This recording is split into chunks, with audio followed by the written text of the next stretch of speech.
went by,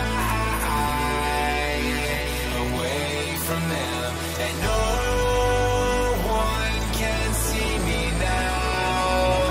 I'm miles above you, don't care what they're seeing below, 'cause I'm miles above, I'm miles above you.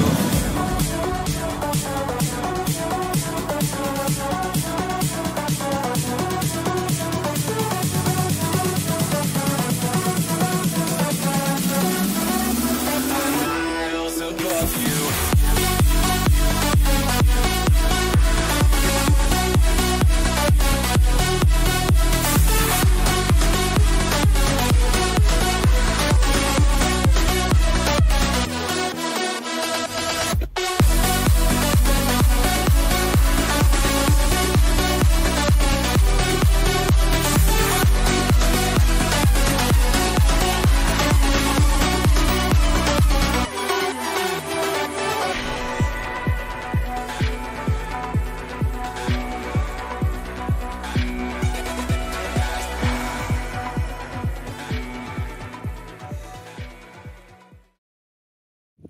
Mesdames, messieurs, bonjour, bienvenue dans une nouvelle vidéo, c'est Maxon, j'espère que vous allez bien. Aujourd'hui, messieurs, dames, on va présenter ça. Voilà, pour ceux qui me suivent, vous le connaissez, c'est mon petit pick-up, sauf qu'il y a quelques jours, j'ai fait quelques petites recherches et je suis tombé sur des choses très intéressantes. On va parler un petit peu performance dans cette vidéo, on va parler rareté, on va parler tout ce qui concerne le pick-up. Du coup, voilà, donc du coup, vous l'avez remarqué, c'est un 5 portes. Je vous montre. Voilà, c'est-à-dire qu'il y a des portes arrière pour des passagers. Ce qui est plutôt recherché sur les pick-up. C'est quoi la différence entre 5 portes et 4 portes? En fait, 5 portes, du coup, on va avoir plusieurs portes. Logique pour des passagers. Donc des familles qui veulent un pick-up pour emmener les enfants, c'est top. Mais par contre, la petite contrainte, c'est que la caisse qui est derrière a moins de place qu'un 3 portes. Mais ça fait le taf quand même. On se retrouve avec un 5 portes, donc un double cab pour les Nissan, sur un modèle 180 chevaux. Là vous vous dites, ouais, d'accord, et alors? Et ben en fait, les modèles double cab à 180 chevaux, en fait, ils ne sont pas forcément destinés à l'utilitaire, donc ils ne sont pas forcément destinés à travailler, à faire un utilitaire, quoi. Ils sont plus centrés pour le tout-terrain. Voilà, donc en fait, je mettrai une photo d'un pick-up bien vénère. Voilà, de base, ça fait environ 133 chevaux. Après, il y a d'autres versions à 140, etc.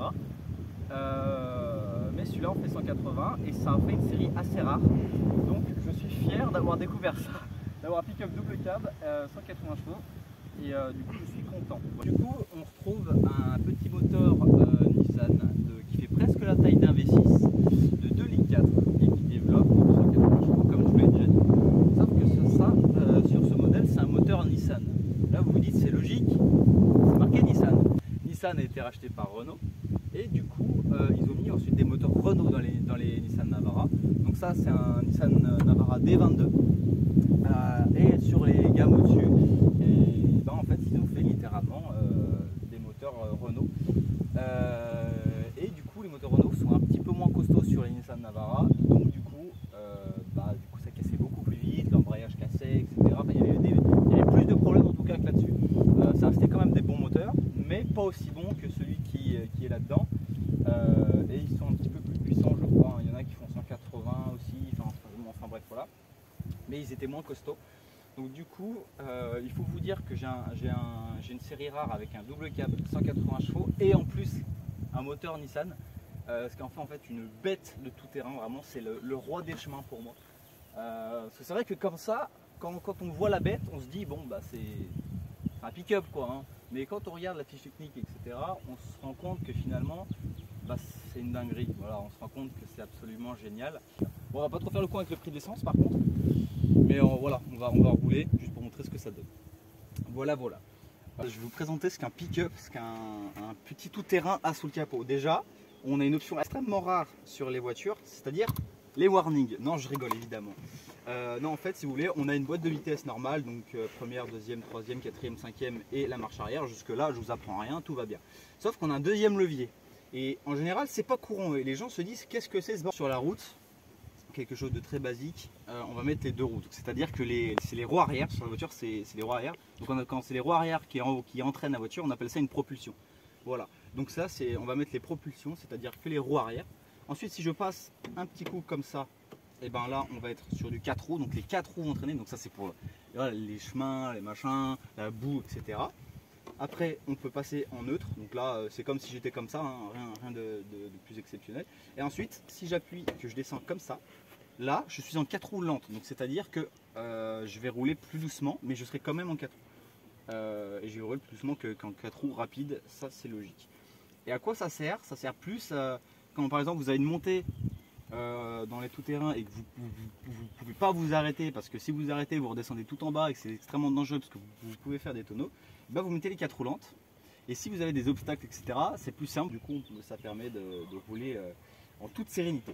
Donc je vais repasser les 4 roues parce qu'il n'y en a pas besoin pour l'instant. Et puis voilà, ça c'est le truc le plus exceptionnel, je dirais, sur les pick-up. Et je pense que c'était bien de le souligner. Voilà. Du coup, ça on y retrouve sur absolument tous les pick-up Nissan Navara double cab, c'est-à-dire les portes qui sont extrêmement petite. Bon, pour rentrer quand on est une personne à forte corpulence, c'est un petit peu compliqué. Donc c'est pour ça que ça se voit que ça a été fait pour les enfants. Donc du coup voilà, quand on rentre dedans, voilà, on est très vite embêté, j'ai envie de te dire. Mais ça reste vivable, j'ai envie de dire. Mais il y a des personnes, quand je conduis, qui sont assez grands, j'ai des potes qui sont assez grands, quand je les emmène faire la cabane, ils sont là en mode ah d'accord, genre vraiment ils sont bloqués, c'est aberrant. On a un petit coffre, ça c'est un petit peu rigolo. On a un petit coffre et je vais vous le montrer. En fait, je vous explique. Là on a une petite languette et on a juste à tirer dessus. Et en fait, toute la banquette va venir se retirer. Et du coup, on a accès au cric, à tout ce qui permet de changer la voiture. Enfin, changer les pneus, un pneu de secours en fait, littéralement. Et du coup, voilà, ça fait une sorte de petit coffre. Certes, c'est aussi grand qu'un coffre de Lamborghini, mais ça fait le taf. Voilà. Enfin bref, on referme et c'est collapsé, voilà. On peut mettre des bottes de foin, on peut mettre des tonnes à eau, on peut mettre tout avec un pick-up, ça marche, tu vois. Et en tout terrain, vous allez me dire, quand on modifie le pick-up, un pick-up comme celui-là pour faire justement du tout terrain, à quoi sert la caisse? On peut tout simplement mettre un toit, donc une sorte de galerie comme ça. Et puis ensuite ça fait une sorte de pick-up, mais genre sans la caisse quoi. On peut y mettre une tente, on peut mettre des pneus de secours, on peut y mettre absolument ce qu'on veut. Voilà, on peut mettre aussi une sorte de capot qui s'arrête jusque là. Voilà, donc du coup c'est un truc fermé. Bon, nous on a préféré les ouverts parce que pour l'instant, voilà, ça ne sert pas à grand chose de mettre quelque chose dessus, sachant qu'on l'utilise un petit peu en tant qu'utilitaire encore malheureusement. Et du reste, vous pouvez le voir, voilà, il commence à avoir des bosses de partout. Et dites-vous que même dans un pick-up comme celui-là, une version assez rare, qui ressemble à ça, ça coûte très cher. Voilà, sachant que là, on est sur un petit billet d'environ 35-40 000 euros dans cet état. Donc dites-vous que neuf, ça peut valoir 45 000, voire si il est modifié 50 000 euros. Donc là, ça chie dans la colle tout de suite. Et dites-vous que quand j'aurai fini de le modifier, quand il sera nickel, ça vaudra presque 50 000 euros. C'est une folie, genre vraiment. Les pick-up Navara comme ça avec les moteurs Nissan, ça vaut une blinde, mais vraiment une blinde. Même les Navara qui font 133 chevaux, ça vaut 30 000 euros par exemple. Même un double cab qui fait 133 chevaux, pareil, 30 000, 35 000 euros. Et là, on est sur une version du coup un peu plus puissante, donc du coup, on est forcément sur un prix supérieur. Mais voilà, du coup, quand j'ai appris le prix, j'étais vraiment aberré, tu vois. Alors, je me suis dit, putain, c'est chaud. Voilà. Alors du coup, en mode de conduite, c'est plutôt cool. Voilà, on va pas se mentir. Ouais, je peux trimballer le volant à un doigt si je veux, j'en ai rien à foutre. Donc voilà, sur ce truc c'est cool. Bon après niveau conduite c'est bien, rien à dire, voilà, c'est simple. Voilà, passer les vitesses tu peux les faire rapidement, enfin, tu te fais pas chier. Ce qui est cool, c'est que en fait on peut passer du 2 roues 4 roues en fait juste en roulant, juste à pousser ça comme ça. Et au bout d'un moment, quand le logo vert va s'éteindre, et ben je serai en 2 roues. Donc voilà, on va rester en 4 roues parce qu'on est dans un chemin. Par contre, le petit inconvénient là-dessus, c'est que quand on veut passer les 4 roues lentes, il faut être arrêté complètement. Donc on va voir la différence d'être arrêté ou pas. Hop, là je passe les 4 roulantes et on peut voir que c'est bien plus lent. Voilà. Ça c'est cool quand on tracte des trucs assez lourds et qui est un peu éprouvant pour le moteur ou des trucs comme ça. Ou comme je dis, des montées où il faut surtout pas s'arrêter. Là c'est bien. Par contre l'inconvénient c'est qu'on n'aura pas trop d'élan avec. Mais il n'y a pas besoin d'élan si jamais il n'y a pas de boue, il y a des trucs comme ça. Là-dessus c'est cool. On est à 110 sur une nationale ou un truc comme ça, qu'on a les fenêtres fermées, ça fait pas de bruit du moment qu'on n'accélère pas.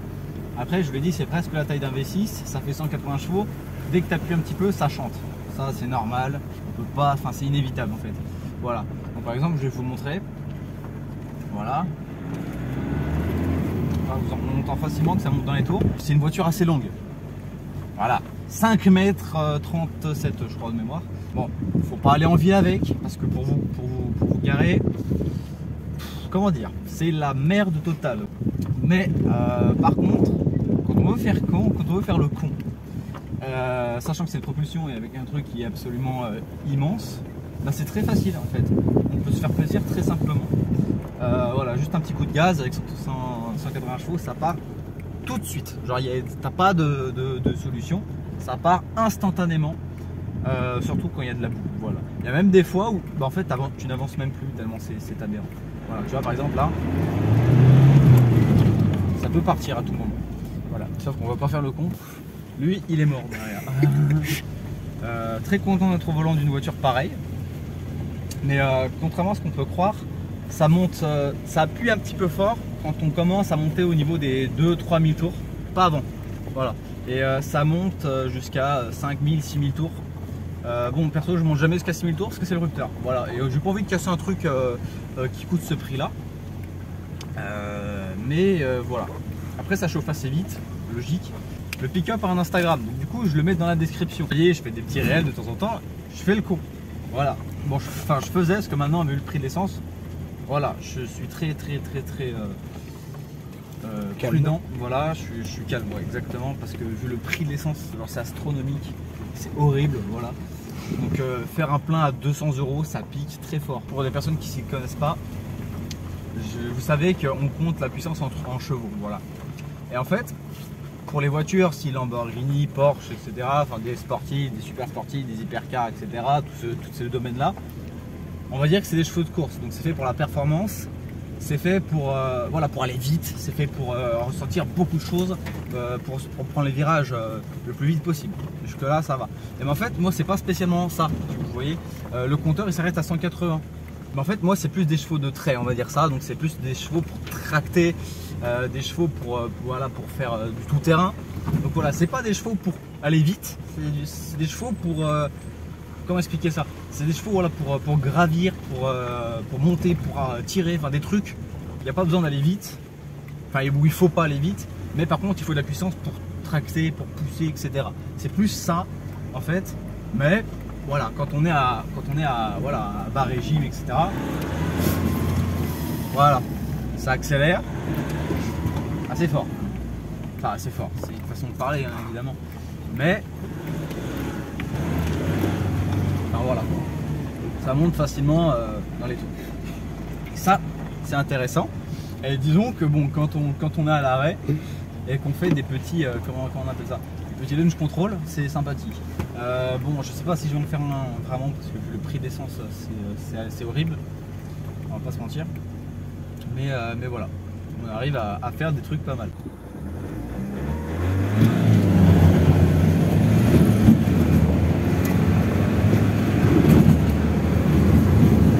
Voilà, donc ça pousse. Après, quand on commence à monter dans les tours, ça ralentit en termes de... ça pousse moins quoi. Aucun problème à passer les dodans ou des conneries comme ça. Mais ça se trouve quand même. Donc là on est en 4 roues, sinon bah, ça, vous l'avez compris. Vu qu'un pick-up, il n'y a pas trop de poids à l'arrière, ce qui est logique parce que la caisse est vide, et ben si on fait le launch control en propulsion, donc sans les roues avant, bah ça patine. Voilà, c'est logique en fait. Donc du coup obligé de se mettre en 4 roues pour ça. Vous voyez, pour braquer sur ce genre d'endroit, faut faire des manœuvres quoi. C'est ça le truc, c'est ça le truc de messieurs, dames, c'est une fin de vidéo. Voilà, j'espère que vous l'avez kiffé. Si c'est le cas, je vous invite à mettre votre petit like, vous abonner si ce n'est pas déjà fait. N'oubliez pas la cloche, c'est très important. Merci à mes caméramans de m'avoir accompagné dans cette vidéo aberrante. Voilà, j'espère que vous l'avez kiffé. De toute façon, vous le verrez très longtemps sur la chaîne. Voilà, du moment qu'il n'est pas mort, il sera sur la chaîne de toute façon. Donc si vous voulez encore le revoir, je vous invite à vous abonner, encore une fois. Et puis voilà, je mets l'Instagram de mes jeunes caméramans en description, je mets l'Instagram de ma chaîne YouTube et du pick-up en description. Putain, il est chaud. Manger des fruits et légumes, c'est très important. C'est le gars, c'est Maxon. Ciao.